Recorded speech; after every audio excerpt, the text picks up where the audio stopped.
Greetings everyone, Barrett here with Hammerhead Model Making, back with a brand new video for a brand new year. Today we're going to be looking at the 148 scale A-37A Dragonfly by Trumpeter. Now, I didn't know much about this aircraft prior to building one of the little 172nd scale Academy kits, and I was quickly enamored with this aircraft. It's a neat, interesting aircraft designed and manufactured by Cessna, and basically used in a close air support role during the Vietnam War. And so I had set out to build a larger version, since the Academy kit is a pretty basic, simple kit, very little detail. And so when I received this kit, it actually took me by surprise how detailed it is. There's a lot of great detail in this kit, and as far as I can tell, the detail that it does provide is actually fairly accurate as well. But there's just a few areas that I identified where I wanted to improve the detail and add more detail. And this was one of those challenges similar to if you've seen my B26K Special K build.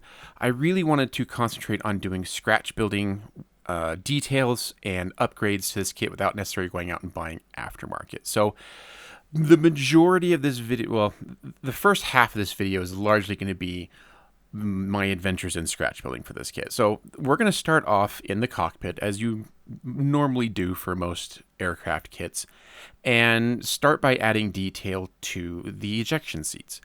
And so this is going to, so the actual ejection seats themselves are only three pieces. You get the seat part and then two side pieces that kind of clamp over the center section.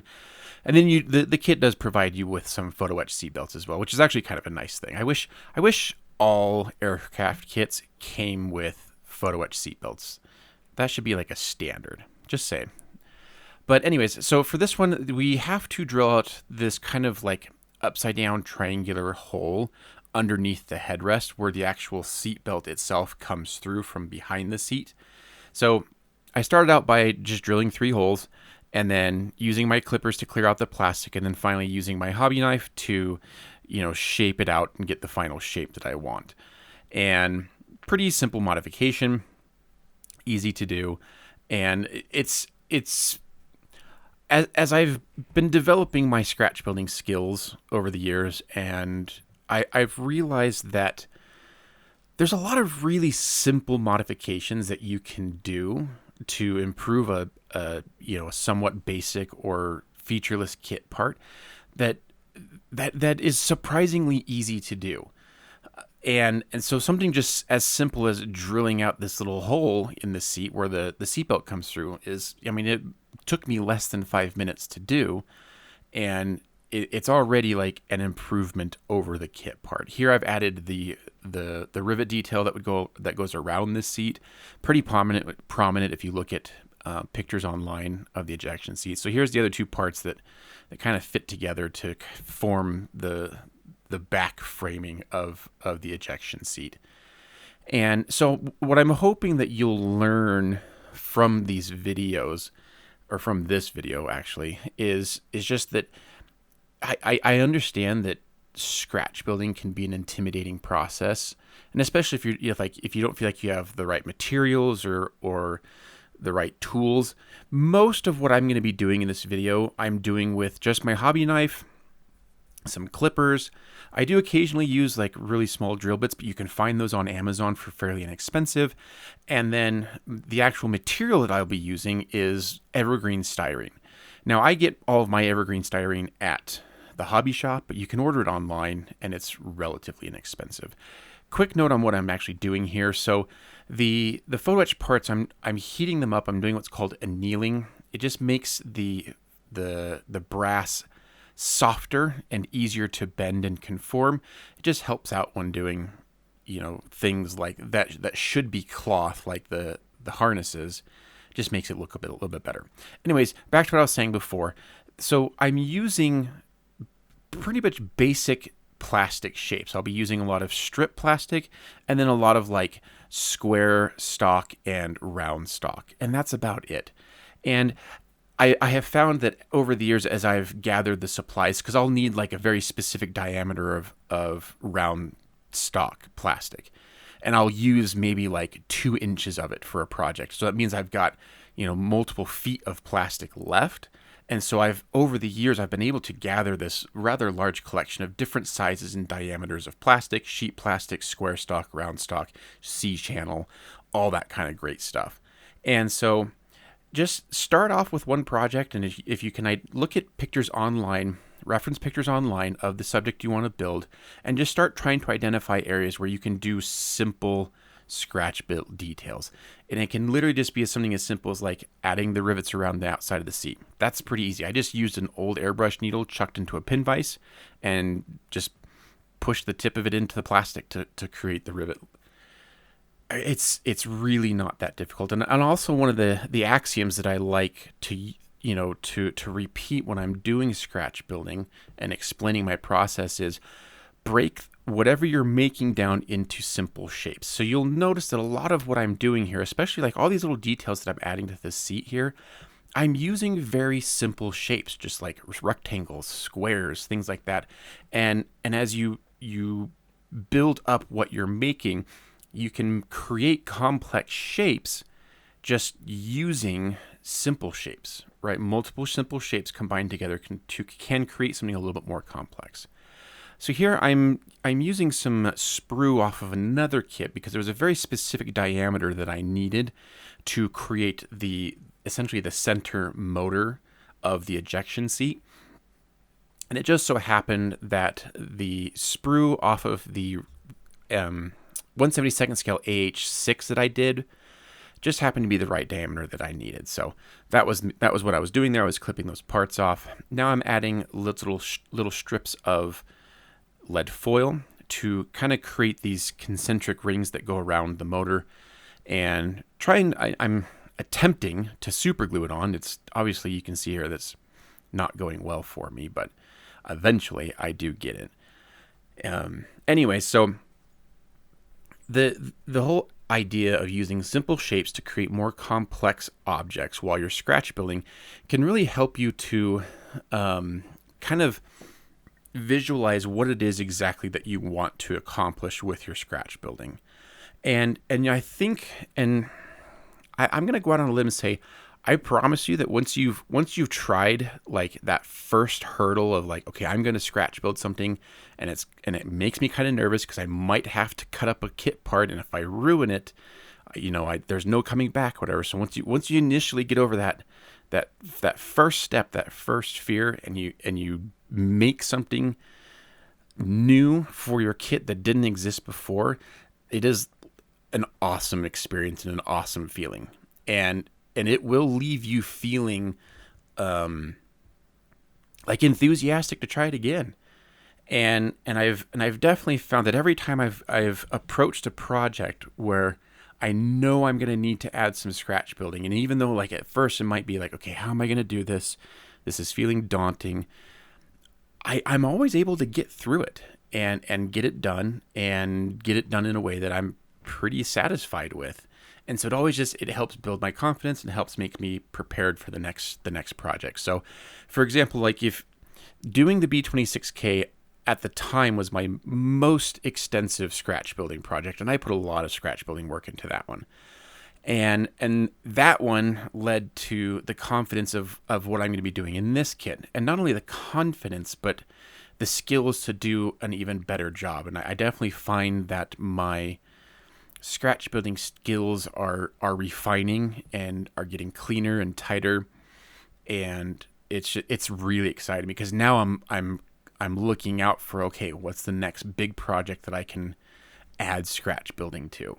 So I just want to tell you, the viewer who's watching, if you're on the fence of like, oh, I have this kit, but I don't want to do it yet because it needs this kind of work and I don't feel like I'm ready for it, just try it. Try it out. At the very least, like, get some supplies, get some, go onto Amazon, search up evergreen plastic, find some sheets of plastic and a couple of strips or round or square stock, and just try just practice making something. It doesn't even have to be like on a kit. Just practice creating structure, internal structure, stringers and ribs and things like that. Try just making small objects, small instrument panel displays or whatever, and just practice. And I think you'll find that it's a lot easier than you might imagine it to be. And so, anyways, that's my little soapbox rant. I hope you don't mind, but I'll try and get back to actually just to talking about what I'm doing here on screen. So at this point, I've largely built up the structure of the seat. Now I just need to add a little bit of plumbing. You can do this with, like a wire, with copper wire or lead wire if you have it. But I wanted to, I didn't have some wire that was thick enough, so I'm actually using plastic here. I'm using the round stock, the round rod. And what's nice about the evergreen styrene is it's actually pretty pliable and bendable. Obviously, you can't do like really hard, 110 degree bends, that kind of thing, before it will break eventually. But you can pretty much get up to like 90-degree bends in this stuff pretty easily. And you can see once you bend it, it largely holds its shape. So basically what I'm just doing here is, slowly like putting it into place, making the bends that I need. And eventually what I'll do is I'll start gluing it in sections. So I'll glue, like I've made the first few bends here. I'll glue it, wait for it to set and cure, and then I'll do more bends. And that way, like that just helps my process. So once I get this part in glued, and you can see I still have got like a lot of the stock sticking out there. But once it's dried, now I can kind of start making the rest of the bends that I need to make. And even here, like I can kind of pinch it over that little raised detail, and it'll hold its shape there. So then I can finish gluing it. Now, when I can, I try to make sure that the details that I'm adding, are coming from a logical place and are terminating at a logical place. You don't always get, like, it's hard to find reference pictures for every little nook and cranny on an aircraft online. So sometimes, like with that ejection seat there, I just could not find where that line terminated. I could see where it was going in the pictures. I just couldn't see where it ended. So I just kind of ended it at the seat, just because I didn't know where else to put it. But once the seat's actually in the cockpit, you really won't be able to see that little portion anyway, so I'm not terribly worried about it. So now we can add in our photo etch seatbelt detail, and I'm adding a couple of little like pre-bends and folds into the seatbelt just to give a little bit of character. One of the major criticisms about using photo etch seatbelts is just the fact that it's just so flat and not very fabric-like. So trying to add in just a few little bends in there does help a little bit with that look, and just to give it a little bit more character and texture. But ultimately, like, it's not bad. I know there are actual like fabric like product out there that uses a fabric type substance in conjunction with etched brass buckles, and they're much more convincing, but they require a lot of work because you have to literally like thread the material through the buckles, and if you're working even at scale like a 148 scale, that can be difficult, but the results definitely look good. So once I get the top portion glued in, I bend in the bottom parts just to kind of give them a little bit of a drape onto the seat. And then just like with the shoulder harnesses, I pre-bent and folded the lap belt here. Again, hoping to try to give it a little bit of a natural look to it. And these are just getting super glued on. So all the glue that I was using prior to this on all the plastic was just Tamiya extra thin cement. That's obviously good for plastic to plastic connections, but plastic to metal, you'll need something stronger like super glue that actually binds them together. So another detail I'm going to add here is the pilot's oxygen hoses. So there's an oxygen hose that runs from, in the pictures I could see it was kind of coming from behind the seat, but I couldn't find out exactly where. But then it runs up, and then usually, is just resting on the actual seat itself. And obviously when the pilot would get in, he would connect it to his oxygen mask and be on his way. So I'm using some artistry wire and then I'm wrapping some floral wire around it to create that like ribbed hose look. And now I'm going to glue it on and kind of give it some bends to drape it onto the pilot seat. And once it's all painted up, I definitely think it'll look the part. And I think like if you've seen pictures of a cockpit or like what the hose looks like that it connects to a pilot's oxygen mask, I think you'll see what I'm going for there. But we get our bends, and again, this is super glued on, just like the photo etch, because we're gluing metal to plastic. And there we go. Our ejection seats are done. So using just some simple materials, I was able to add a lot more life to those ejection seats. Now we're going to move on to the cockpit tub. Now most of the detail I'm going to be adding here is detail that's going behind the seats. And the reason I'm doing that is because the Dragonfly has a very large canopy. I'm not going to quite say bubble type canopy, but it's very similar, very large. And you can see into the back of the cockpit quite easily, especially when the canopy is up, which is how I'm planning to have this one displayed. And there's a lot of like structural detail back there that the kit doesn't include that I wanted to make sure you as the viewer would be able to see. So we're just going to be using simple shapes here, rods, strips of plastic, square stock, things like that, to create the structure that we need in there. And a lot of this is just kind of trial and error, like seeing how big, like that little part there. Okay, I didn't clip it quite enough, so let's clip more off. So a lot of trial and error, just making sure stuff is fitting where it needs to go. And sometimes it takes a couple tries, takes a few times to get it right. And fortunately, if you have enough stock on hand, if you cut it too much, you can always use a new part. But I pretty much save every little piece, because I know like eventually down the road I'm going to find a use for it, and I don't want to waste any plastic that I don't have to. So we get these parts installed, and again, like I mentioned before, these little micro drill bits, and I'll try and leave, if I can remember, to leave a link in the description of the video where to find them. You can get them on Amazon. They're fairly inexpensive, but they are invaluable because they come in about 8 different diameters, and they're so useful when doing scratch building stuff and details like these. So I drilled the holes there, and now I'm inserting rod into them. And just kind of like when I was bending the part on the ejection seats, I'm going to glue these in first, let the glue set, and then I'm going to start bending them around inside the cockpit to where they need to go. So while that's offsetting, another thing I'm going to do here is there's a structural member in the back of the cockpit that has a bunch of like holes drilled in it, to make it lighter. And it's a very narrow strip. Like the strip isn't much larger than the diameter of the holes. And I find that it's easier to drill all your holes first and then cut the strip out than trying to drill holes through a 2 millimeter wide piece of plastic. So I was using my old airbrush needle to kind of mark my drill points, and then using the drill here. And then I'll go ahead and cut the actual part out that I need. So I'm just using a metal straight edge here and my hobby knife, and I'll get that cut out and ready for in position. I just find this the easiest way to do a part like this, as opposed to like cutting it first then trying to drill it all out. It just always ends up breaking, and it doesn't work. So I apologize, this part here is a little blurry.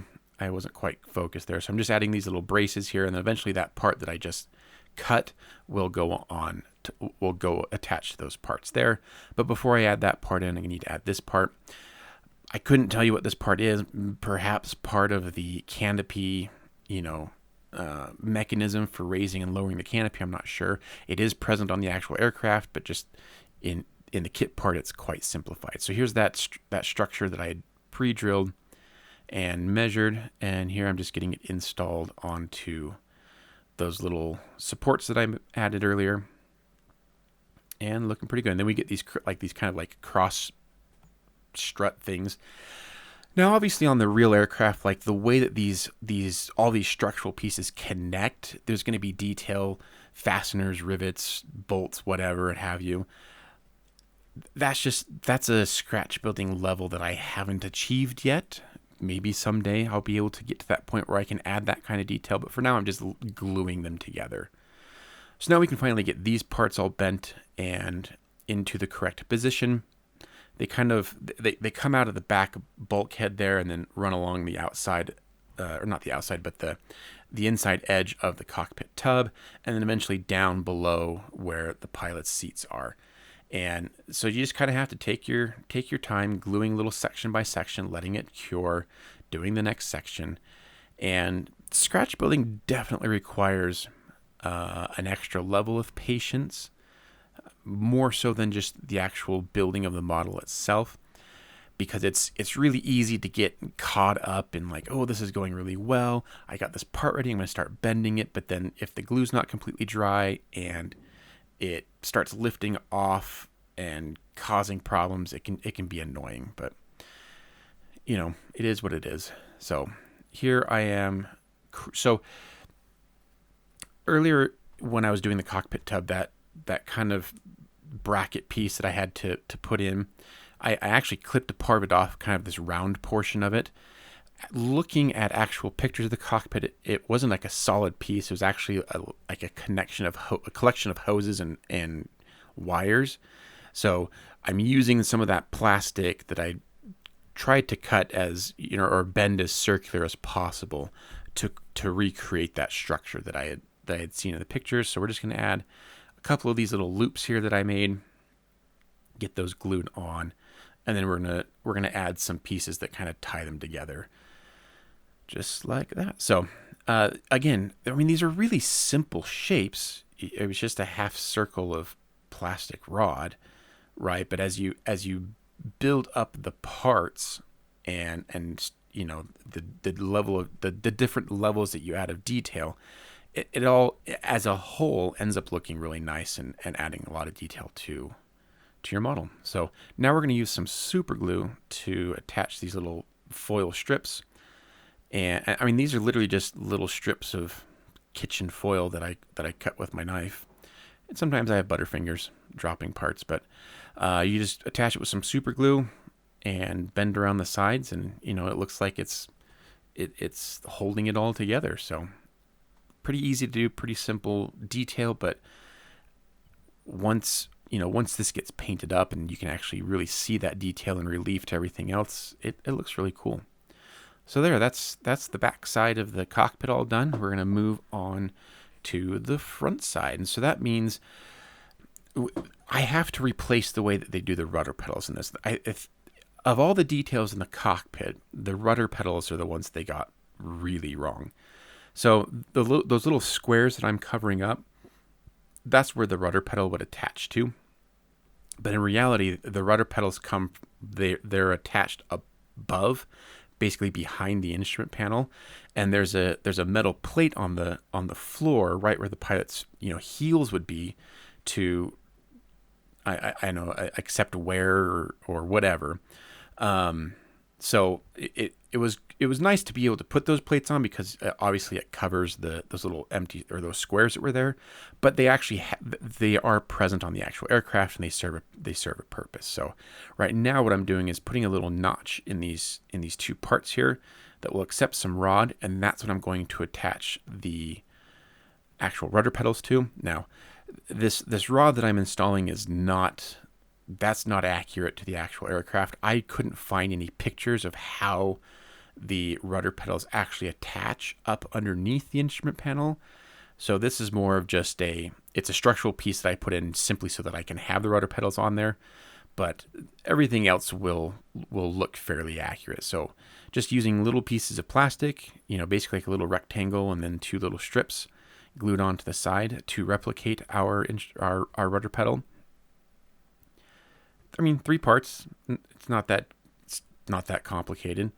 It's small. Obviously, you can see here I'm having to install this with tweezers, but it's not difficult in terms of how it all goes together.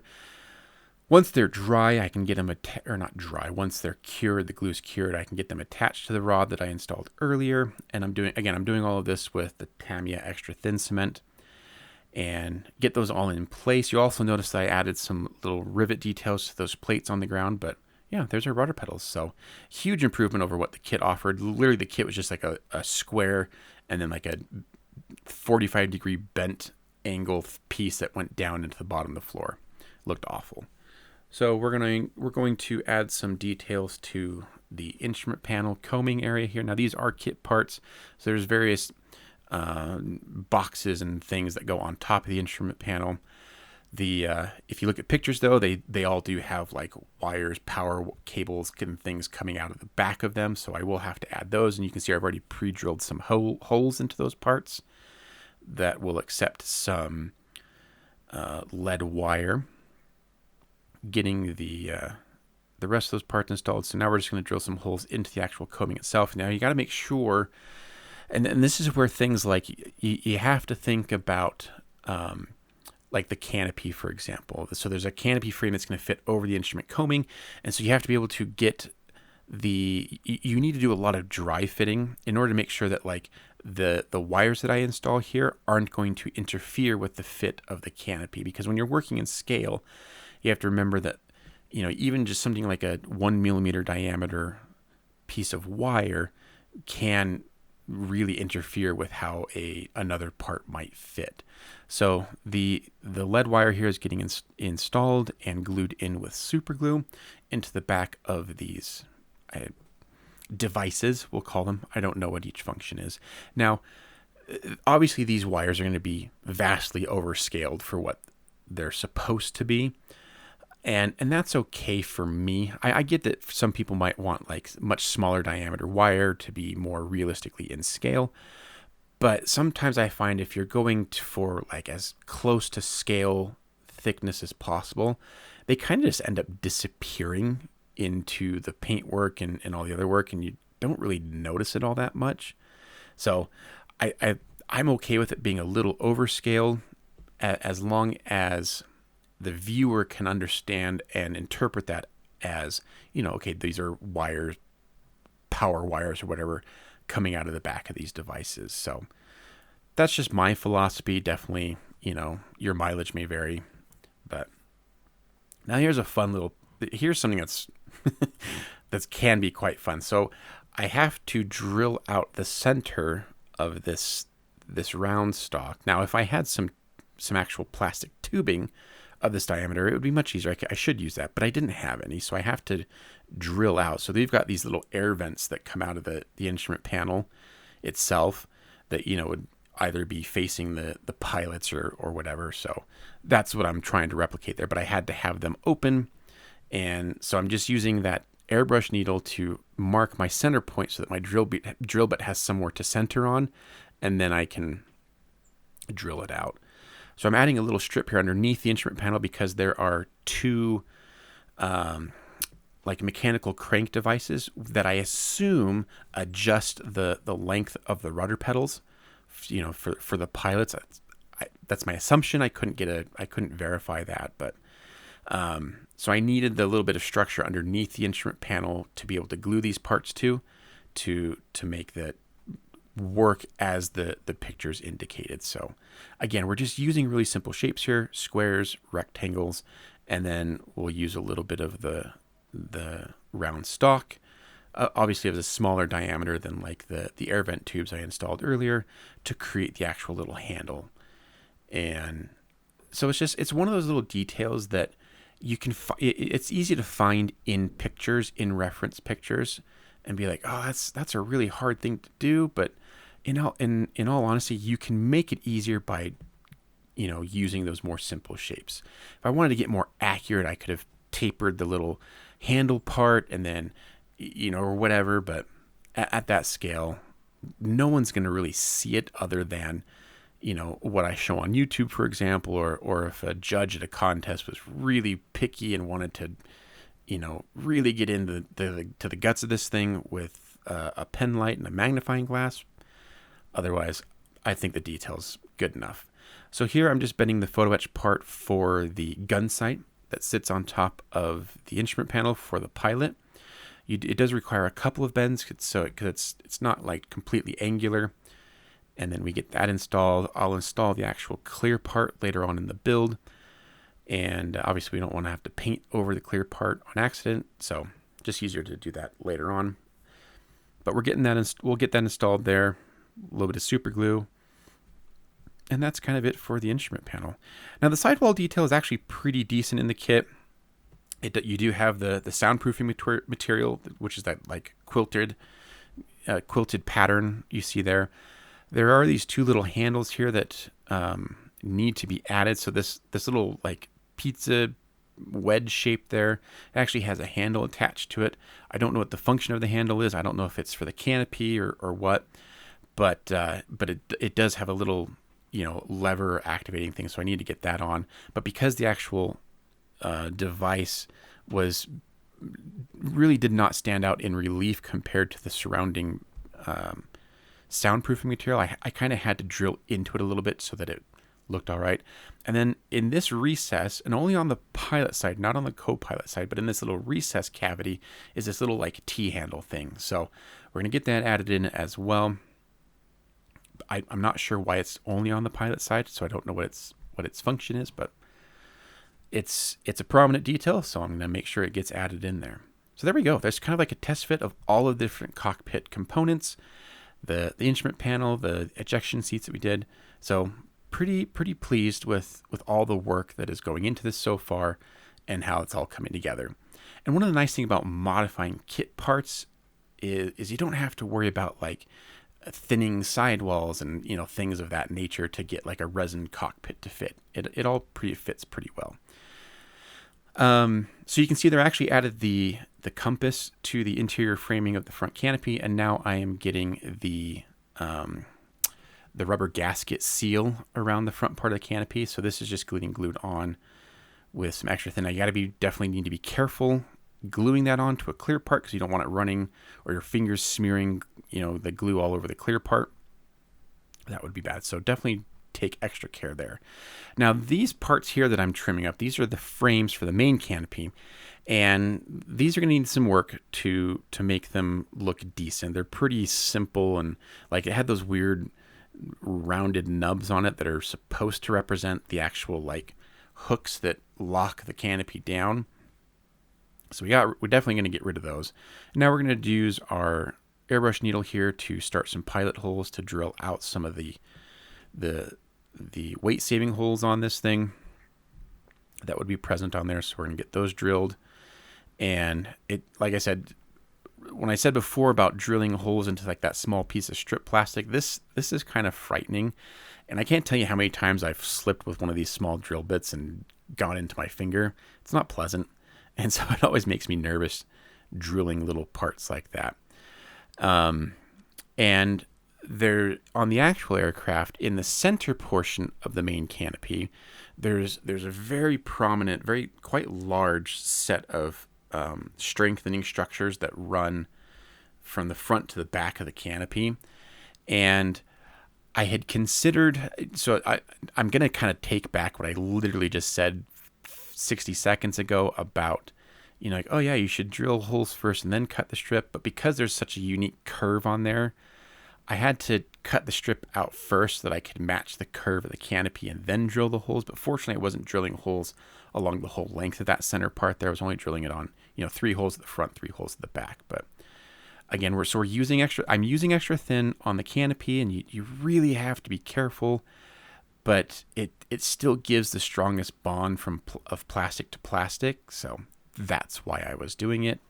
Just be aware.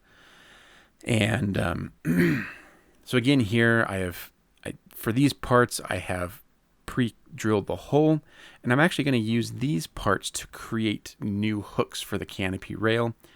And because the hooks are I can't really describe the shape in words. You'll just kind of have to see what my goal here was. But the circle part that I drilled is kind of the inside radius of the hook. So it kind of comes, the hook comes down and then hooks backwards. So as the canopy would lower, these would lower down into recesses and then, go back to lock it down.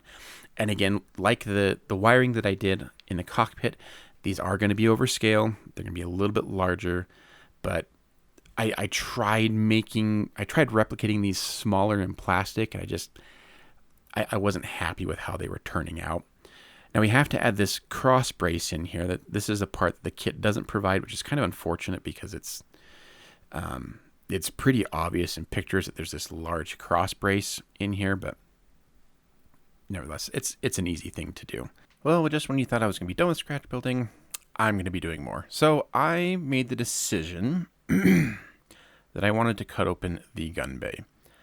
And I had found a couple of great pictures online that showed the whole gun bay without the gun inside, and I got to really see a lot of the internal structure. And it's quite simple, and it's literally just boxed in. And so I figured that was a challenge that I could set to myself, was to I'm not just detailing an already existing part, but completely starting, new. And so I went ahead and made the decision to cut open that panel. And let me tell you, that first cut into the plastic was nerve-wracking because it's hard to come back from that. I mean, it's possible, but it means, I'm kind of committing myself now. So you can see here, I have to get the nose wheel bay built up and installed so that it can judge to see where I need to start putting plastic in. And so now I'm going to start framing it off. And I wish I could tell you that there was an easy way of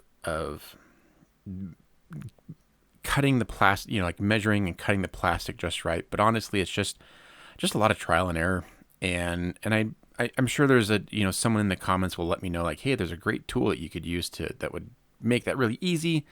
And I'm sure it's possible. But for me, it was just, I kind of start off with a rough shape, and then I test fit, now what I'm doing is just test fitting and then filing, test fitting and filing until I'm happy with the results. And sometimes it takes a little bit longer than other times, but eventually I get to a point where I'm happy with it. So I've got the whole gun bay now boxed in, and let's trim off the extra plastic here. Sometimes it's easier just using scissors than it is using a knife. If it doesn't have to be exact, sometimes the scissors are nice because it's just, you cut it and you're done. You don't have to worry about your knife slipping or anything, and it makes easy work. So now that we have the actual gun bay kind of roughed in there, we can start adding details. So here's the actual gun tube. So the gun would shoot through that tube and then out, obviously.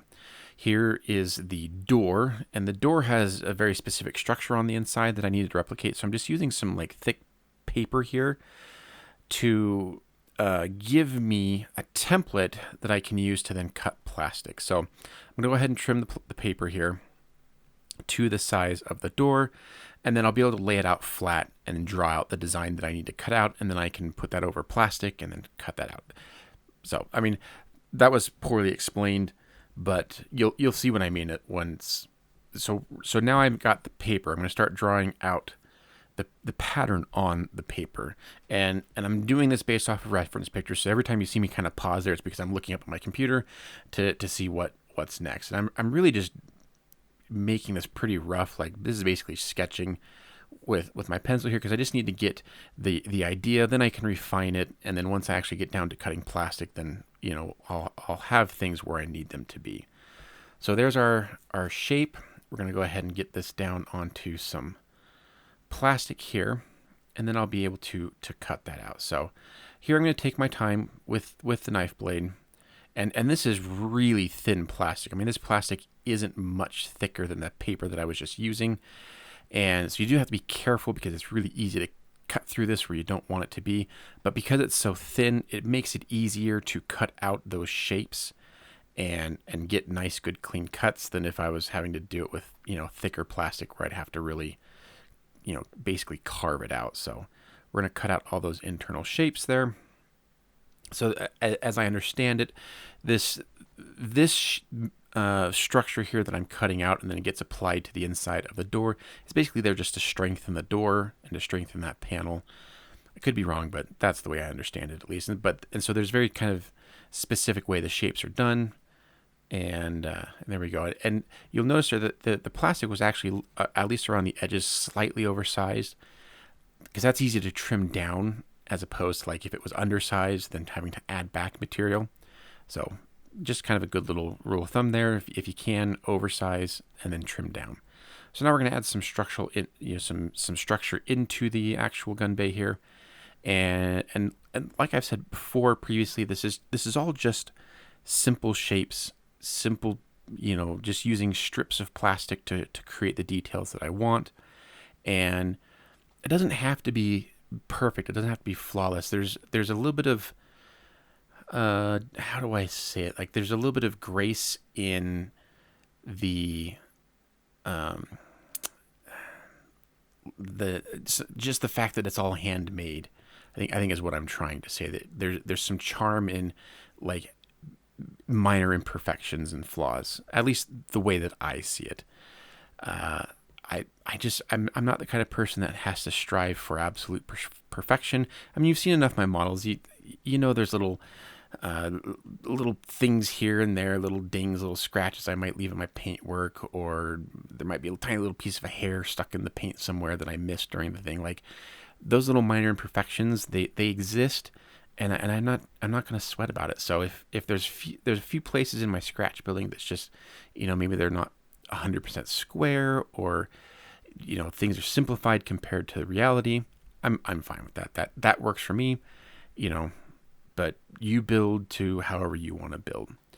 So now I'm going to add basically the weather stripping, the seal that would go around the edge of the compartment here, and very similar to how I did it in the cockpit, just gluing sections at a time, slowly bending the plastic, gluing the sections, using my tweezers here to manipulate it to get it just right into the right position before committing to glue. But I mean, this is pretty much all basically done with just sheet plastic for the most part.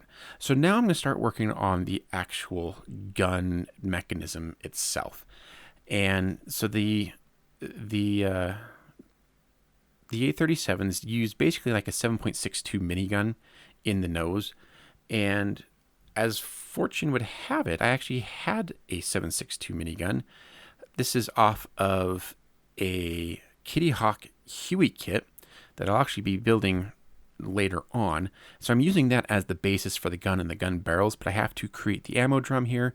So I'm actually using part of a rocket pod from the Kitty Hawk gun. And then you can kind of see here how the minigun will fit in there. It needs to line up with that front barrel protruding out of the nose of the aircraft there. And there's other structures in there, mechanical pieces I have to add in there. I am by far no expert on a minigun, but I imagine there's like motors and linkages and things that are needed to activate the gun and the mechanism in there. So just a matter of using little bits of styrene, little bits of the sprue from the kit, things like that, and getting that all added in there.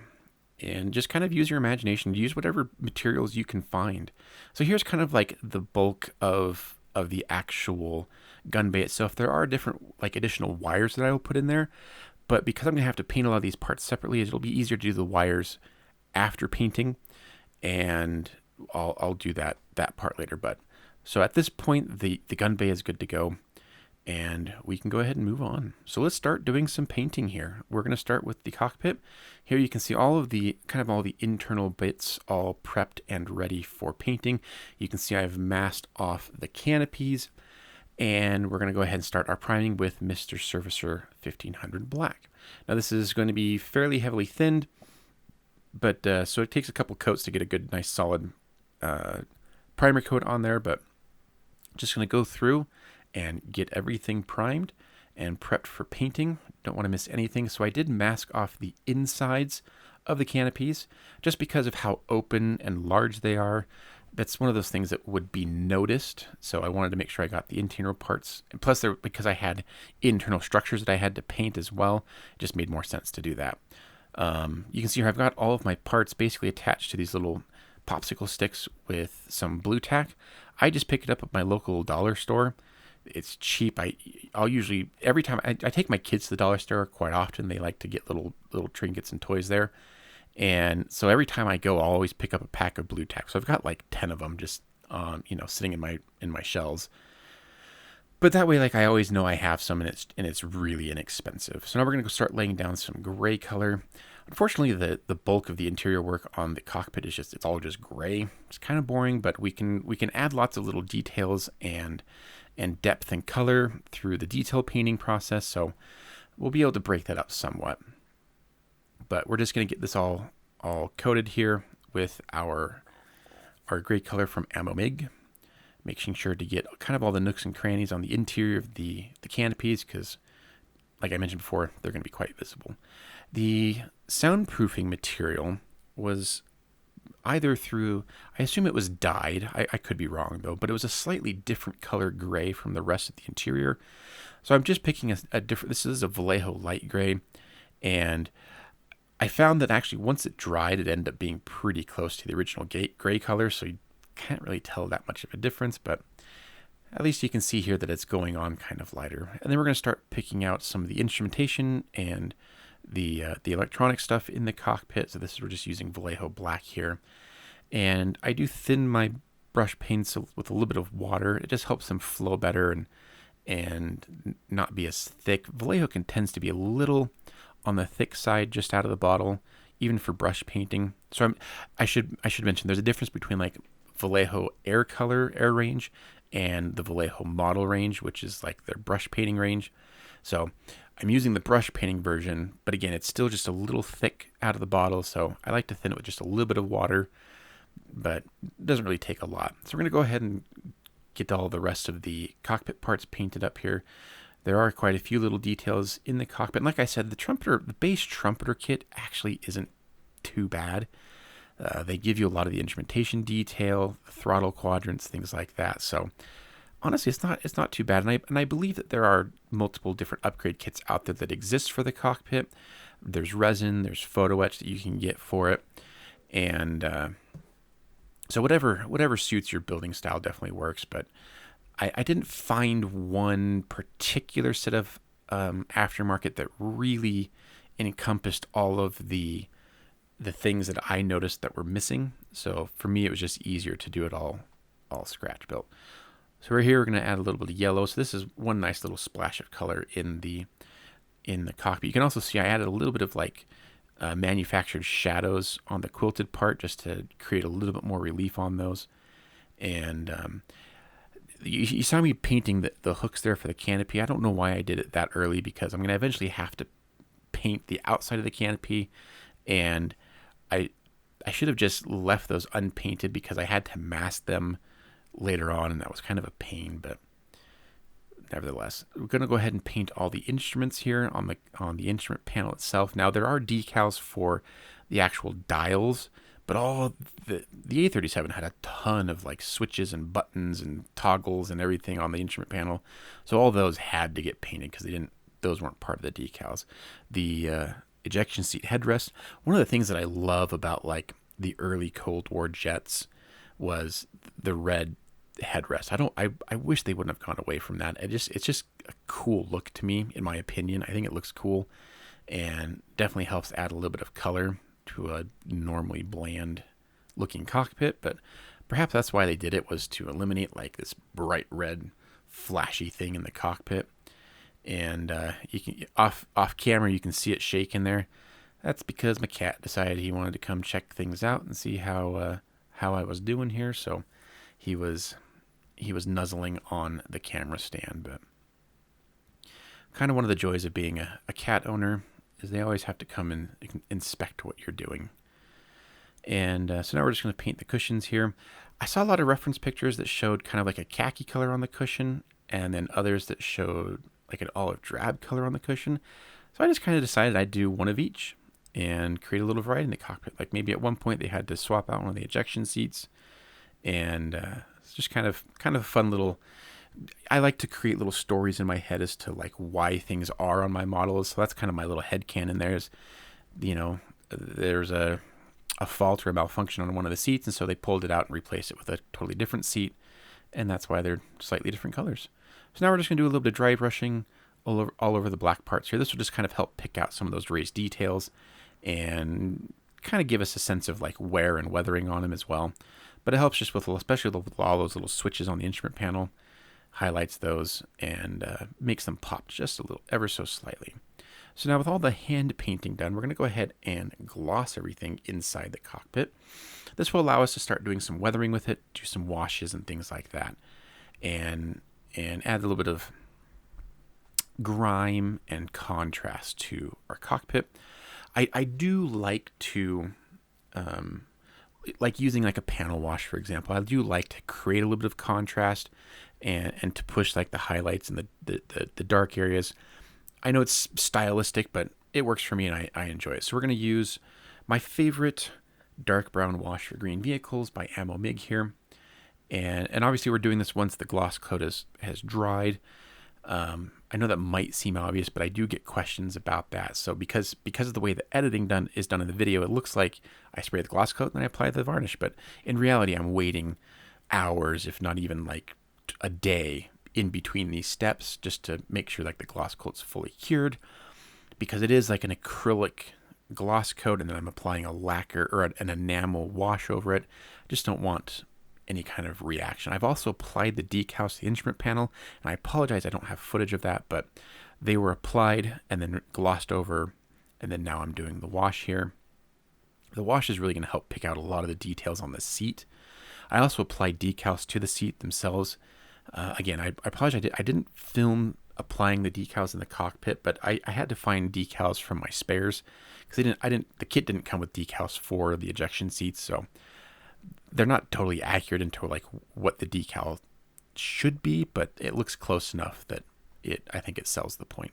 So once the wash has dried, usually about 30 to 40 minutes, depending on how heavily you applied the wash, it can just be removed just by wiping it. I'm just using a little Q-tip here. If you applied your gloss coat, correctly, waited for it to cure, and then you applied the wash, it should wipe right off of the gloss coat. If you find areas that are being a little stubborn, where the wash is just not quite coming up, you can use a little bit of enamel thinner on there. I prefer to use Ammo MIG's own thinner to do that because it's pretty mild, so it removes the thinner, but it doesn't remove any of the underlying paintwork.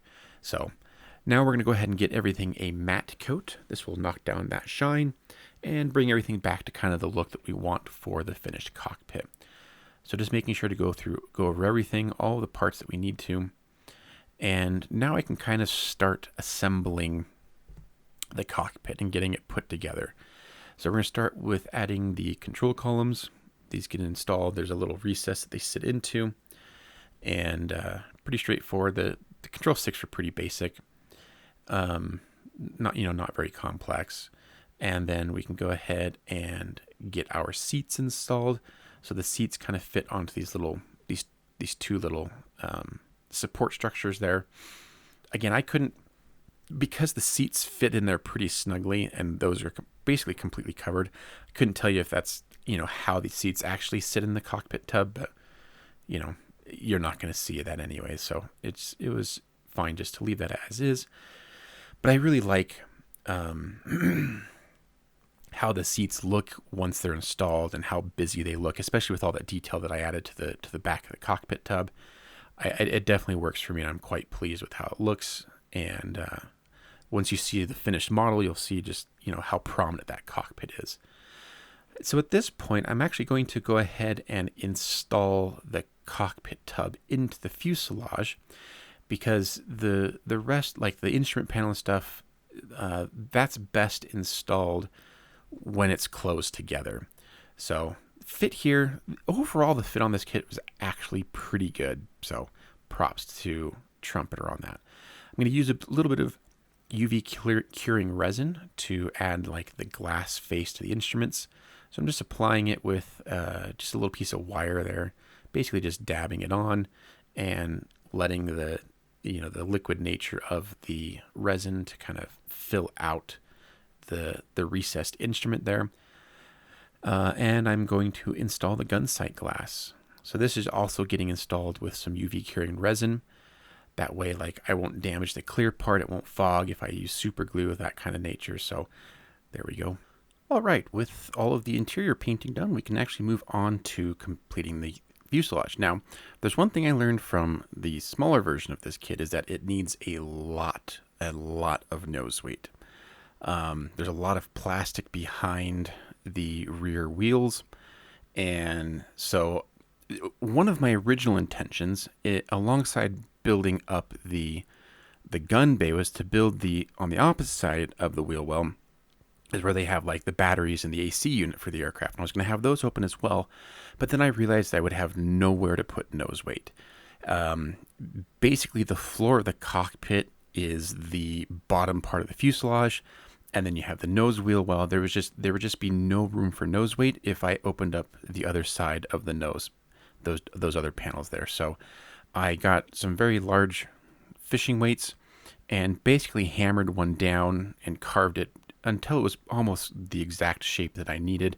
I do need to trim a little bit off here, and don't worry, I'm not using my good clippers. These are my old clippers, and so yeah, I'm not gonna risk ruining my nice clippers doing that. But there you can see I've got it just right, and then I'm also going to put a little bit of the scrap lead weight behind the instrument panel as well. Basically, just trying to fill any little crack that I can with weight, because I don't want to risk this thing not being able to sit on its landing gear, because that would just be tragic. But fortunately, spoiler alert, I got just the right amount, and it's not a tail sitter. But that's it. It's unfortunate because I did want to open the other bays on the other side of the nose, because there's a lot of cool detail that could have gone in there. But ultimately, this was the better choice, just to make it so that I didn't have to glue it to a base, because I don't like doing that, and I like the freedom of being able to like have a base, remove it from the base or whatever I need to do maintenance on it or dust it or whatever, and not have to worry about breaking something. So at this point, we can get the instrument panels fit. So the instrument panel actually slots into two little recesses on the inside of the fuselage, and so you kind of have to get one half of the cockpit into the fuselage, put the fuselage halves together, get the instrument panel in there, start gluing the instrument panel, then you can start gluing the fuselage. Kind of a slightly chaotic order of operations there, but eventually we can get there. So now we can start gluing the fuselage halves together, and fit here was good. I had no issues here. The kit goes together quite well. And because of the way that the wing section attaches to the fuselage, there's not a ton of seams that you have to worry about. So right now I'm just spraying some paint down over the seams as I go through the whole sanding process to check and see how things are going. I did do some sanding off camera, sanding and filling off camera. So at this point, when I'm like I mentioned, I'm just going to be checking my seams, seeing how well I did, and if there's any trouble areas that I need to clean up. The panel lines on the kit are pretty nice. Normally with like Hobby Boss kits and Trumpeter kits, the kits tend to be like very, very riveted, tons and tons of rivets. This one actually doesn't have many rivets. Not to say that that's not how it should be, but just a point of just noting it, that this is not a full riveted kit. So there are a few places here that I have to touch up. So I'm just going to apply a little bit of super glue into the areas that I still need to clean up. So this will help fill that gap. And then here you can see I've gone back over and done the resanding. And now at this point, I'm happy with the seam lines, and I can start rescribing some of that lost detail I sanded away here. So just using the tape as a guide, I can restore these panel lines here just using this little micro saw. And I've talked about this in other videos before, but I like using a little razor saw as opposed to like a dedicated scribing tool. I feel like at least for me, it's more natural to use the saw blade than like a single point scribing tool. But I have been seeing some of these like chisel type tools from other builders, mainly within the Gundam space, that I'm really kind of curious to try out and to see if they might be a better alternative, but we'll see. Unfortunately, not a ton of panel lines that I have to restore, mainly just on the nose there. But the rest of the panel lines are pretty good, and I'm quite happy with it. You can get the very nose cap installed on here. This is supposed to have two lights in it. The clear parts that the kit offers are awful. They didn't fit at all. So I'll show you how I rectify that later on in the video, get the air brake installed, and now I can start working on the wings and the engines. So the A-37 had 2 engines, and they're very small, if you compare it to jet fighters at the time.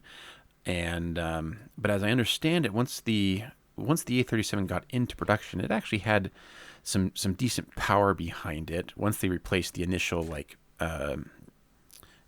prototype, or the engines they used in the prototype, the actual production version has some decent engines in them.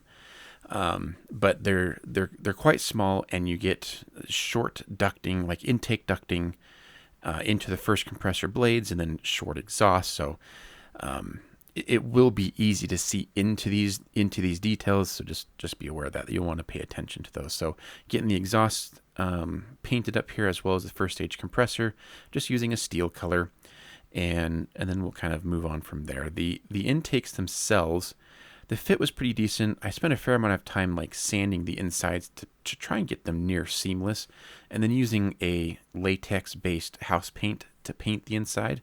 I'm actually mostly pleased with how they turned out. I got a little paint slop in there, but you can see that they're pretty much seamless, and that's it's a pretty rare feat for me to be able to do that. You will need to drill out the mounting points for all of the weapons pylons. Unless you plan on doing this without the weapon pylons, but it's kind of the whole charm of the A-37 is that you can put a lot of ordnance on this tiny little airplane. So I'm going to go ahead and pre-mask the intakes areas, because they're gonna need to stay white. I prefer trying to mask it this way as opposed to masking it once it's already installed. I just find this easier in the long run, even though it can kind of cause some problems, especially you have to be careful when you're gluing the intake into the kit that you don't get glue in between the tape and the parts that you've painted, because that'll create a disaster for later on that you'll have to deal with. But in my opinion, I think the risk kind of is worth it, just for the ease of masking it while it's separate like this. And then so once I get the tape in, I'm going to stuff that with some foam to protect the rest of it, and then we can get those installed into the wing section. Now you get one lower piece wing that also includes the lower portion of the fuselage, and then 2 upper halves. The wingtip takes are molded on; they are not separate, which makes cleaning them up kind of annoying, but it is what it is. So for cleaning up the joints, I'm going to start using my jeweler's file here, and this will kind of knock down the bulk of the unevenness between the 2 halves of the parts, and kind of roughly get the parts even, and then I can start hitting it with finer and finer grits of sandpaper until I'm happy with the finish here. Fortunately, I didn't really need any filler on the leading edges of the wings. There were just a few little areas that I had to fill in with some super glue, but the tanks themselves were a little bit more troublesome, but eventually I was able to get to a point where I was happy with them, and now we can get the wing box installed onto the aircraft. And the fit here was pretty impressive, all things considered. And it's a rather complex shape, especially along the upper side and by the engine exhaust, but I can't really find any complaints here. The fit was pretty good, and they're all along natural panel lines, so really don't have to do a ton of cleanup afterwards, and so that makes my job easier here. Now we can get the intake not covers, but front parts of the intakes installed. These didn't fit all that great, and I did have to do a little bit of sanding to get those to blend in with the rest of the leading edge of the wing.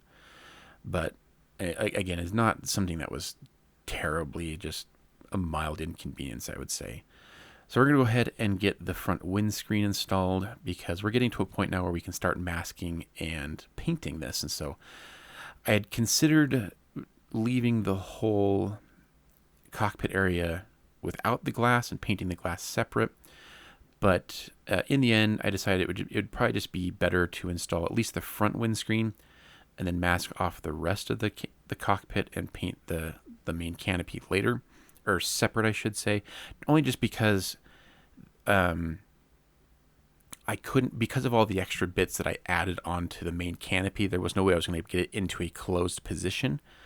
And the reason I'm putting the front windscreen on is because I want to make sure that I'm getting my camo patterns lined up correctly. So here's kind of the masked off cockpit. So basically just use tape to kind of cover the bulk of it, and then use some liquid mask to seal in all of the cracks.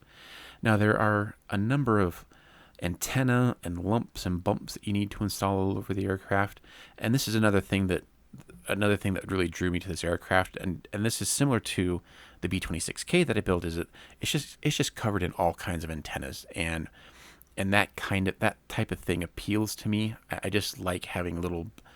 I don't even know like what that aesthetic would be called, but I find it interesting visually, and just helps add a lot of character to the aircraft.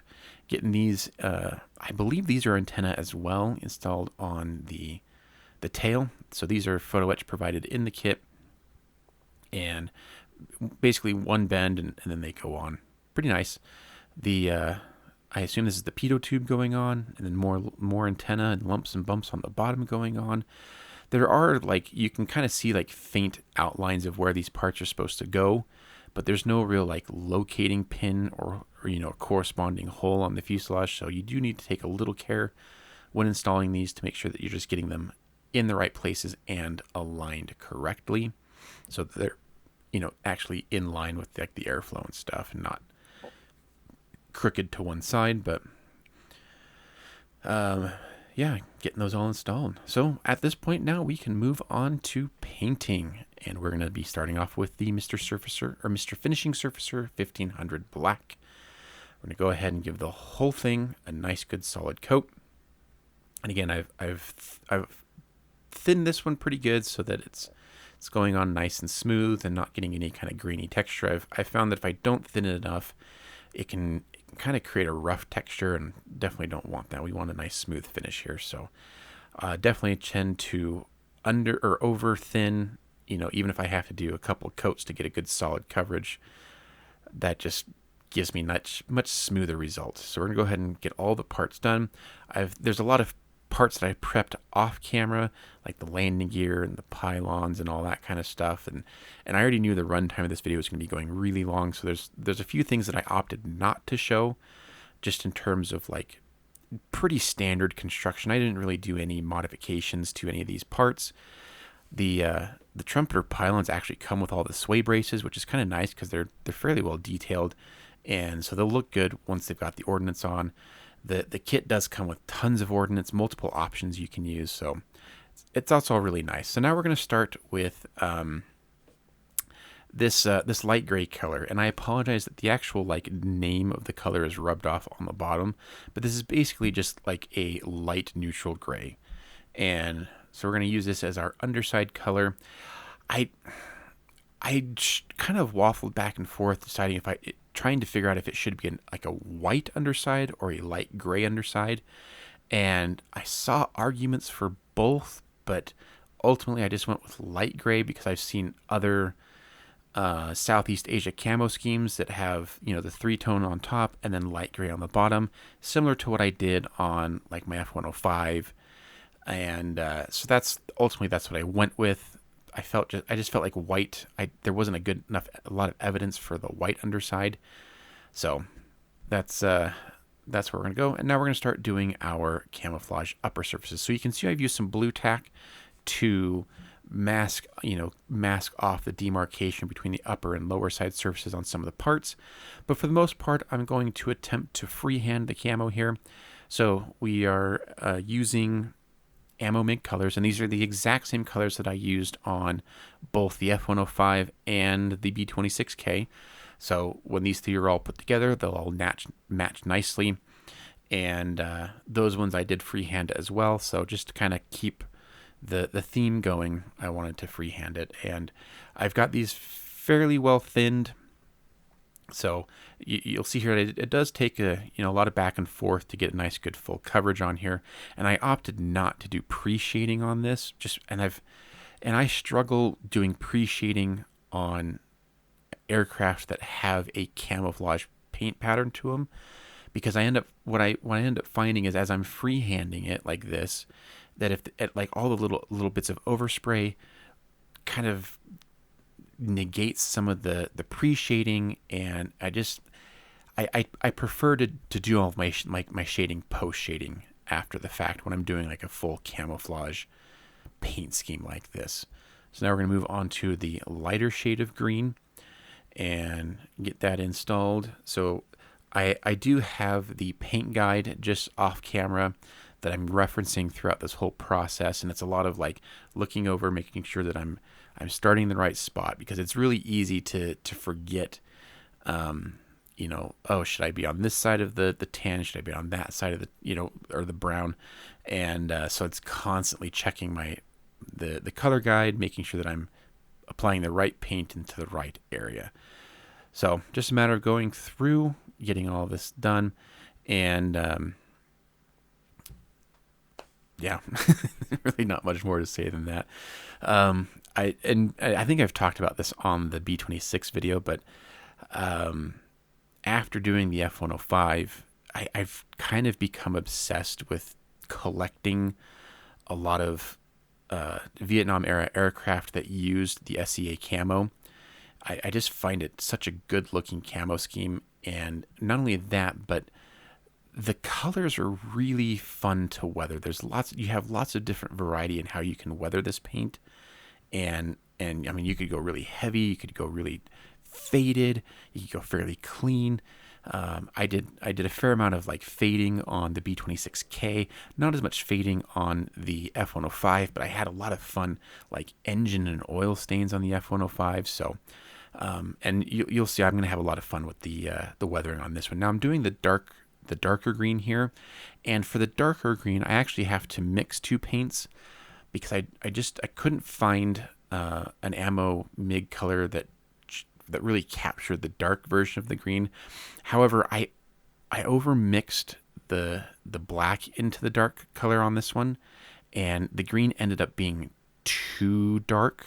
So what I'm applying right now, and it's one of those things where it's like as I'm doing it, I'm not totally thinking about how dark it is. It's not until I'm done and I can really like stop and just look at it that I realized my mistake, and I was like, yeah, that's not gonna work. That's way too dark, because it's almost like a dark, like it almost looks like a chocolate brown, and yeah, there's just I realized that it wasn't the right color. But I figured I'd at least show you the progress here, or the process here, so you can see how the paint's going on. But eventually, I have to repaint this, or at least repaint this color, because it's just, yeah, it's not going to work for me. But I'm really loving the overall camo pattern, and I'm really pleased with how my freehand is coming out. I am currently using, in this portion of the build, the Gallery GHAC 98D airbrush.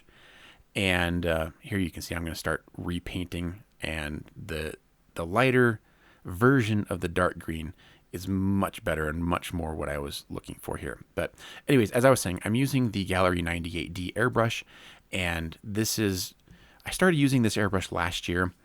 The airbrush company Gallery sent me this airbrush to test, evaluate, and do a review on, and I have just fallen in love with this airbrush, and it has become my daily airbrush. I use it for every build that I do, and I just cannot get enough of it. I absolutely love it.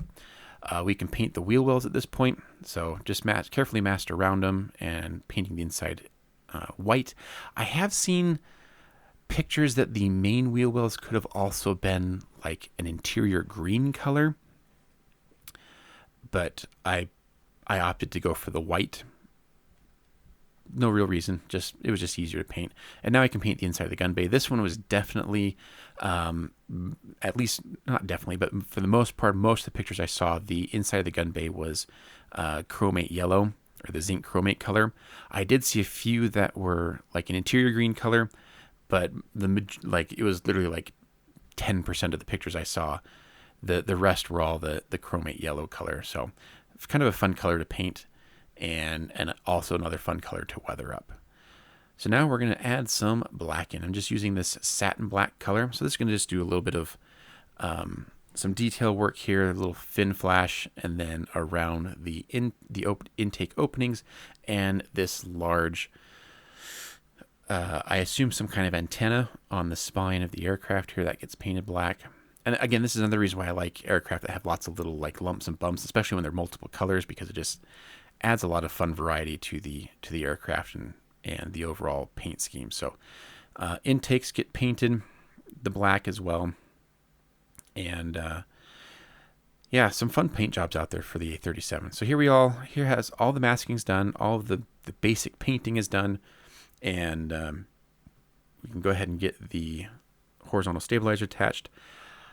When I can, and there's my hair getting stuck in the way, but when I can, I like to paint like wings, tails, horizontal stabilizers separate, just to avoid like annoying masking. So in previous videos, I've been reluctant to share footage of putting together Ordinance, mainly for a couple of reasons. One, I desperately despise building Ordinance. It's a chore, and because especially when you have cylindrical objects like tanks, drop tanks, and bombs and rocket pods, you gotta fill all those seams, and just they're a chore and a hassle, and I do not enjoy building Ordnance.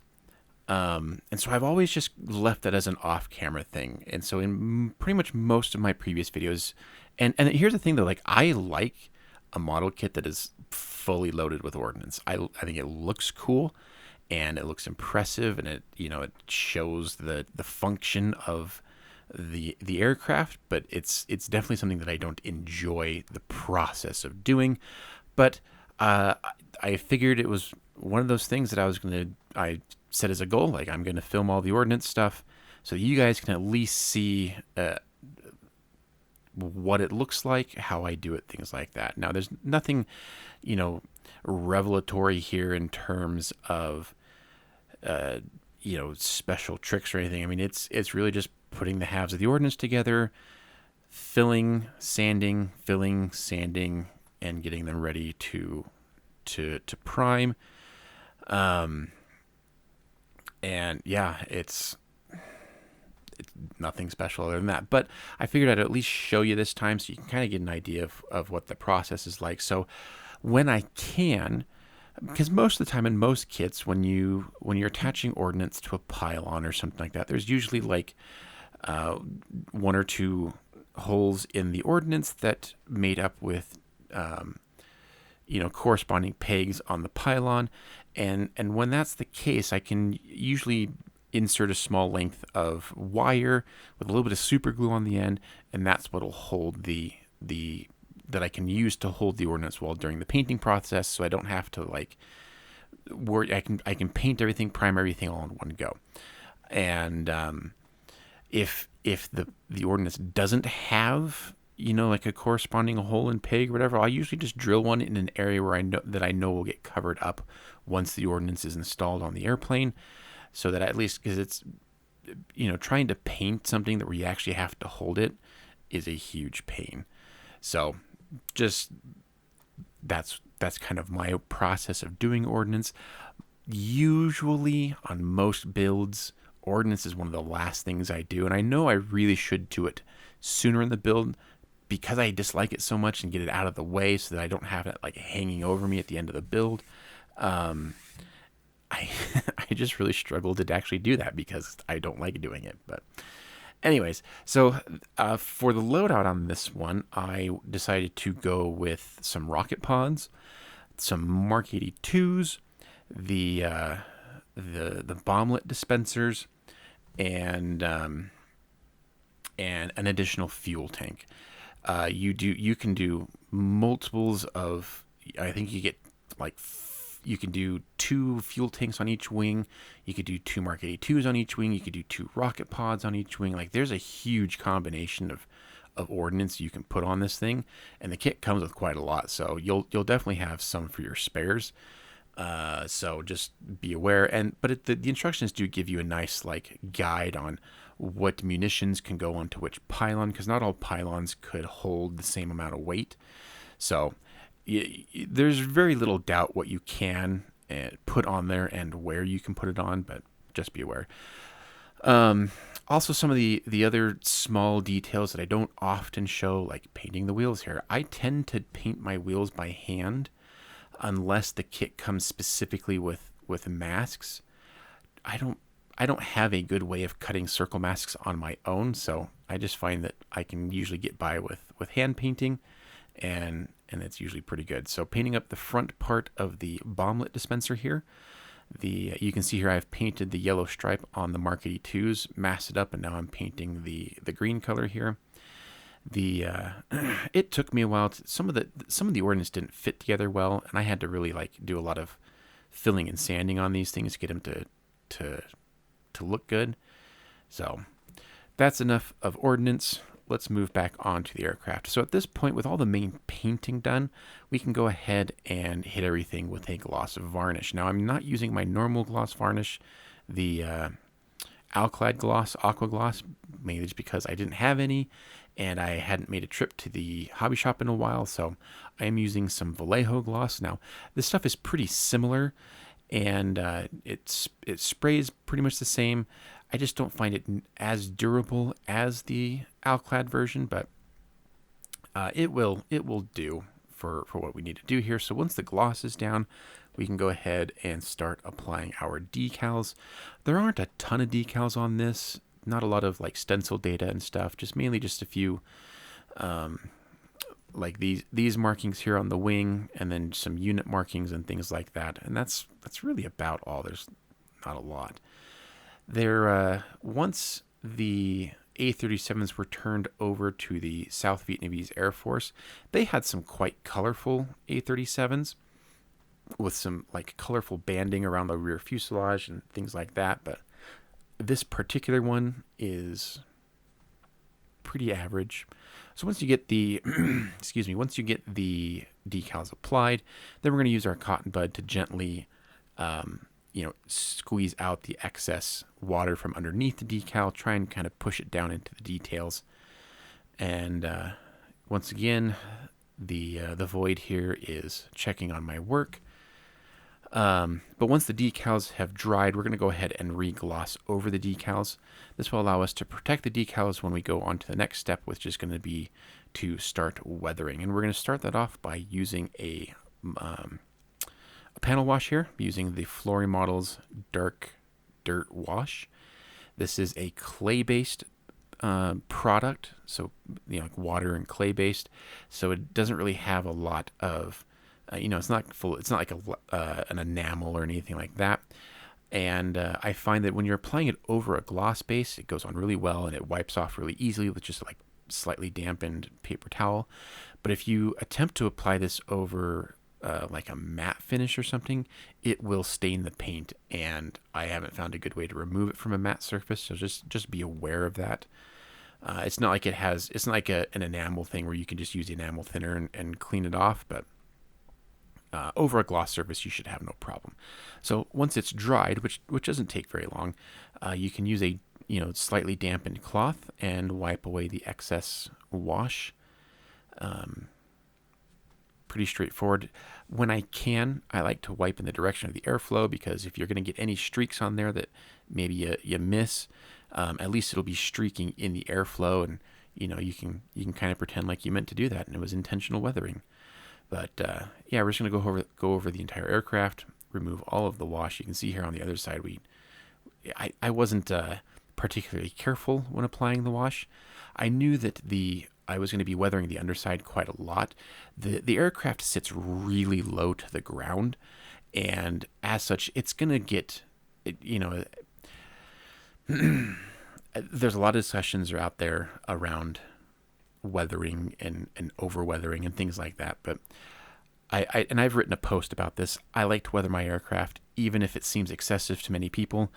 I find it enjoyable. I find it adds a lot of character to the aircraft, but when I do the weathering, I usually try to find reference pictures to base my weathering off of, and so I was able to find quite a few pictures. And if you look at the undersides of these aircraft, they would get dirty as a result of being so low to the ground, and usually not necessarily flying out of the best airfields, things like that. So that's my reasoning behind it. It works for me. I get other people have different opinions and views on the matter, so and they can build their models their way, which is awesome about our hobby. So I'm also doing a little bit of post shading here. Like I mentioned before, I didn't do any pre shading, mottling underneath the main color. So I'm gonna counter that with a little bit of post shading. So I'm using the Outlaw Paints Black, and this is 95% thinner, and I'm spraying at a fairly low pressure here. So I'm just trying to kind of give the hint, not necessarily like full blast, but just add a little bit of darkness around the panels. And then for the underside, instead of using like straight black, which would have a lot of contrast, I'm using this neutral gray color on the underside. And I'm quite pleased that I'm glad that I decided to do that instead of using the black, because the black would have been a little bit too intense, even at 95% thinner. So this works out pretty good. And this is kind of other than the panel wash, this is really like the first weathering pass on here. And so I'm gonna concentrate more on the center part of the fuselage and less on like the outboard parts of the wings. And again, based off reference pictures here, the center section would get quite dirty as well. So with the wash done, with the post shading done, we're going to go ahead and hit everything with a satin coat. And I'm not going full matte. The satin coat still, like, it takes down the shine of the gloss, but still just leaves a little bit of shine and a little bit of reflectiveness to the surface that you would genuinely see on a full-size aircraft. There are times, I think, when it's appropriate to go like full matte, and you'll see in another video coming soon on an aircraft that I do that, but that's just because the actual full real version of that aircraft was like straight full matte. So that's generally my reasoning behind not using matte especially on 1/48 scale. So now at this point, I know I'm done applying varnishes, I'm done airbrushing, so I can go ahead and start removing the masking. I like to get the masking off as soon as possible, just to make sure that I don't have any issues with overspray paint bleeding in there that might be difficult to correct later on in the process. But yeah, really pleased with how that cockpit looks against the rest of the aircraft. Very nice. So now we're going to do a little bit of chipping. And I'm not going to do a ton, basically just a little bit on the leading edges of the wings, but I'm using basically the same sponge that I use to like pack into the intakes. We're going to apply a bit of steel colored paint onto my palette, dip the sponge in there, and then similar to like a dry brush, I'm going to try and knock off some of the excess paint. We don't want huge globs of paint going on, and then I can use that to gently like dab at the areas that I want the chipped paint to be. So hitting like the front ends of these fuel tanks, any raised area that would be in the airflow is where you would imagine that you would find chipped paint along the leading edge of the wing. And again, I'm adding more chipping to this one because it sits so low to the ground. If this was an aircraft that sat much higher, you probably really wouldn't get a lot of like real chipping on the leading edges, but because this thing was so low, it's definitely something you would see. A little bit on the nose here, and it's going to be subtle. It's not going to really stand out that much, but it's one of those things where if you actually looked close, you'll notice it, but from a distance, it's not going to stand out. I also, even throughout this whole process, I realized that I failed to put in the recesses where the canopy hooks would seat and latch.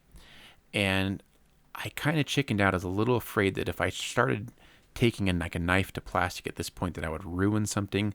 So I just painted the slots there. And I mean, it doesn't look as good as if they were actually recessed slots, but it'll work, and at least the effort's there. So I can start getting the parts installed for the gun.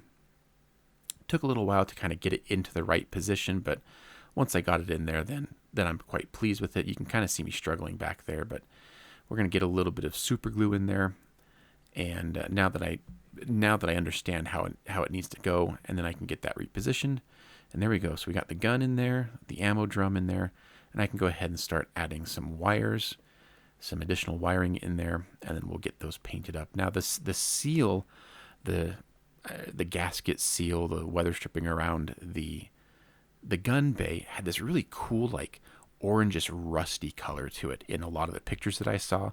So I'm using this great Vallejo color called Parasite Brown. This is one of my favorite colors. This is also a good way you can use this color for creating like rusting effects and things like that. It's a great color, but it worked just perfectly for that rubber gasket around the bay. Doing a little bit of dry brushing in here just to pick out some more of those details and the wiring that I added in because they just weren't popping enough. And then we're going to go ahead, and I also decided that, again, the wiring just wasn't standing out enough, so I'm going to hit it with a gray color, kind of like a neutral gray color, just to really make it stand out against the black of the gun. And there we go. That's the gun bay all wrapped up there. So now we're going to go move on to weathering with oils. Now I've done plenty of this in other videos, so this is not going to be anything new. If you've seen a lot of my other videos where I do a lot of weathering, and but you know, if this is your first time to the channel, or your first time viewing one of my videos, I'm going to try and do my best to really explain the processing here. So the way that I start off is by wetting a certain area with my mineral spirits, and I might have short of like flooding it on there. It's pretty well on there. You can see how wet it is, and then I'm applying oil paint directly to areas that I want to weather up. And so I'm applying this with a fairly fine-tipped brush. I really want to be, I don't want to be like getting a lot of paint on here because the next step is going to be to like work the paint around, blend it in, and feather it a little bit. And so having excessive paint, oil paint, where I don't necessarily want it, makes it difficult to do this next step. So now I'm going to use a larger brush that is loaded with thinner, and I'm going to start blending in and feathering out the areas that I applied the oil paint to. And the nice thing about using oil paints, especially for this type of weathering, is you can layer it, right? So you can build up the amount of weathering that you want. If you want just like a hint, you know, maybe one pass is enough. If you really want to go heavy, you could do 2 or 3 passes with a couple different colors. But at the same time, if you get to a point where you're partway through it and you're like, no, this just isn't working, you can remove the oil paint. It will come off. You just, you take your brush there loaded with thinner and you just start wiping it off, and it'll eventually all come away. And you can start over or realize like, hey, this isn't what I want, and I'm going to skip this part. But anyways, so you can, I'm working through, and I do small sections at a time. And when I'm done with a section, I get my little fan here, and I know it's filthy and I need to clean it. And so I'll dry that section, and then I'll move on to another section here. So now I'm going to do like the rest of the wing here. And the reason why I'm doing the full wing here is because I'm not really going to do a whole lot of weathering, mainly just around some of these access panels and along the main like wing spar area. And that's about it. Some grime around the flaps and the aileron. But the same process, like I applied the paint directly, and then I'm going to come through and start blending it with my larger brush to feather it out and blend out that oil color.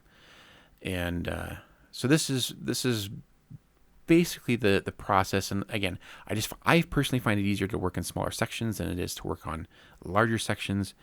Now I'm going to add a little bit of black to the areas that I previously weathered. I felt that it wasn't quite what I was looking for, and I wanted to push it just a little bit more, add a little bit more of that griminess and like oily type of staining to it, and really push how dark the weathering was. And again, this isn't going to be like black filthy, but I think it's going to work. I'm also literally just dabbing thinner on there into various parts that has just a little hint of that black, and then we can do some little oil streaks here along the actuator areas and things like that. Pretty straightforward.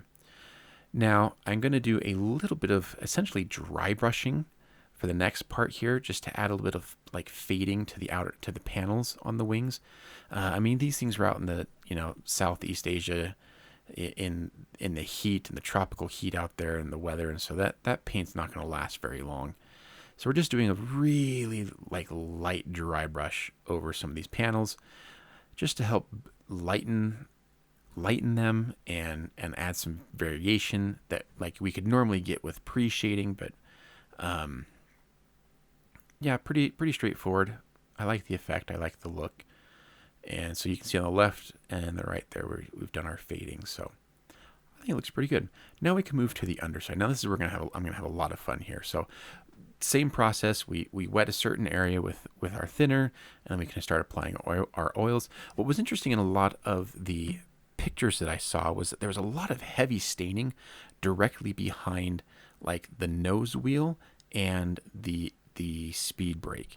And it was in a very specific pattern, and it was like a different color from the rest of whatever weathering was on the underside of the aircraft. And so I'm starting off with my dark brown color here, and this is going to be much heavier on the bottom than it was on the top. So I've initially applied a lot more oil paint to begin with, and then I will do more layers here. But same process. You apply your paint, you feather it out, and you dry it, and then you kind of rinse and repeat until you're happy with the look.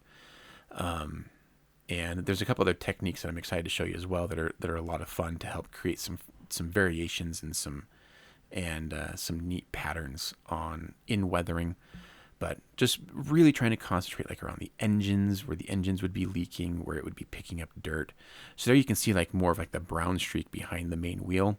But now I'm going to be flicking some really thin, very, very thin oil paint across the whole bottom here, just to create a lot of like random splotches and create this cool, almost like a texture to the underside of the aircraft.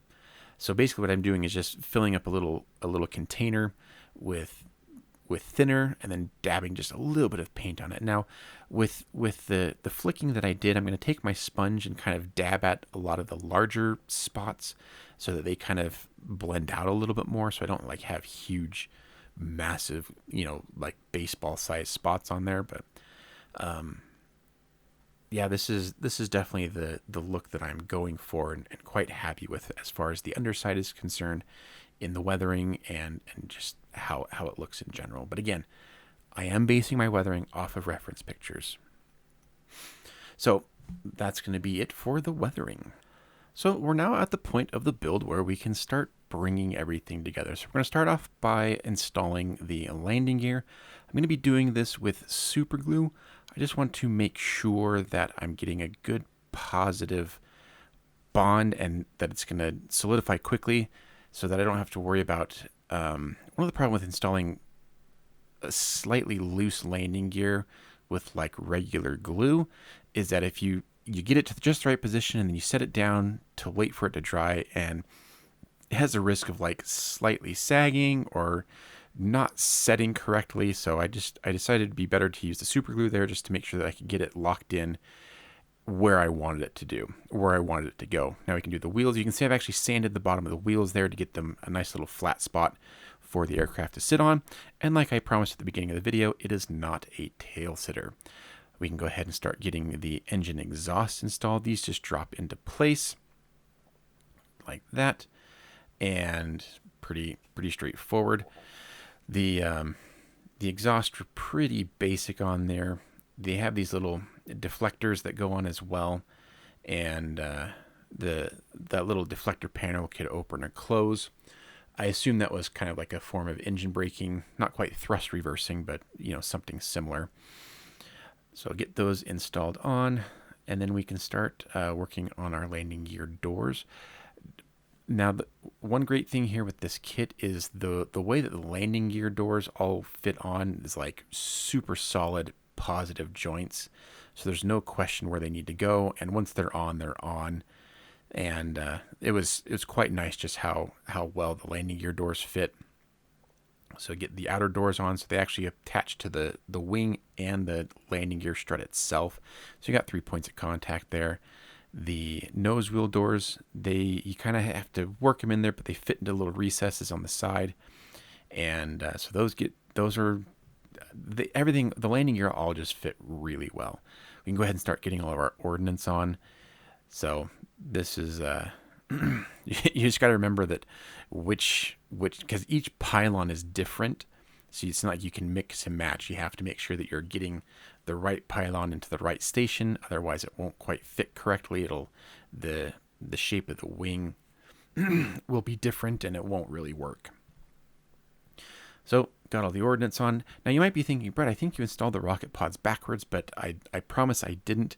There was usually like a disposable cone that was on the front of the rocket pod that they could use while flying so that it would minimize drag, but then once they would fire the rockets off, the nose cone would eject off and they would fire off their rockets. And sometimes they would have cones for the backside as well, but sometimes they didn't. I liked the look of it. It was different, unique. So here I'm going to heat some sprue over a candle to create stretched sprue. And I'm using this to do some antennas on the aircraft.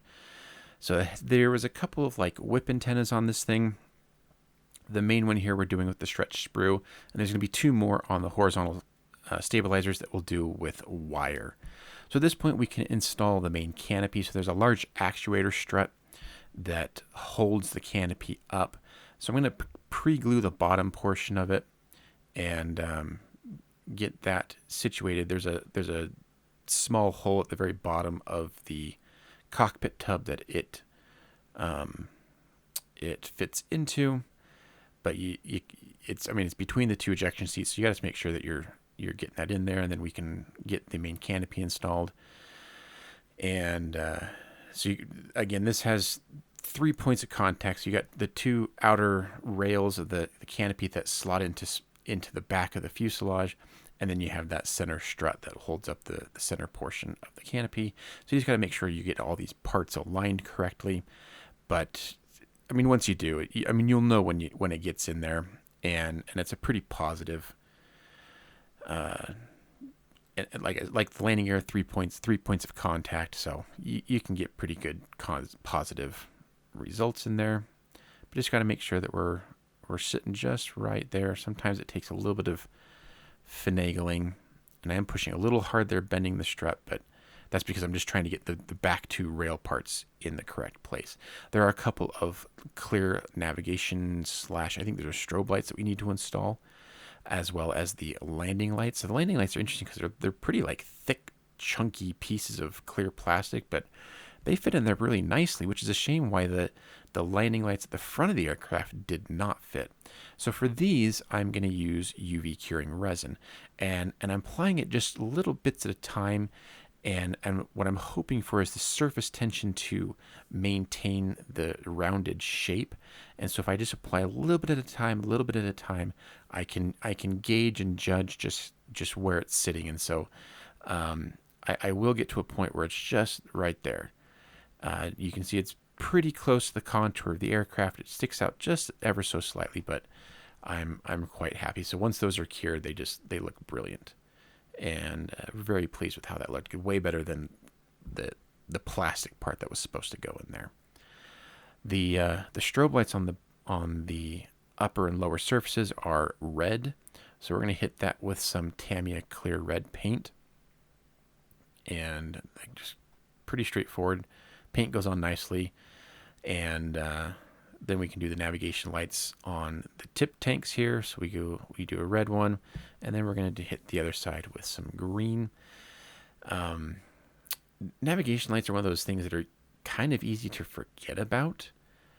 And I've definitely forgotten navigation lights on many builds. So I kind of try to make it a point this late in the build to be like, okay, I got to remember that. Because that would be embarrassing not to. There is a white light on the very back end, and clear white, I don't know if that's a thing. So I'm just painting it solid white, and then I'll put a little layer of the clear UV resin over it, and I think that will count.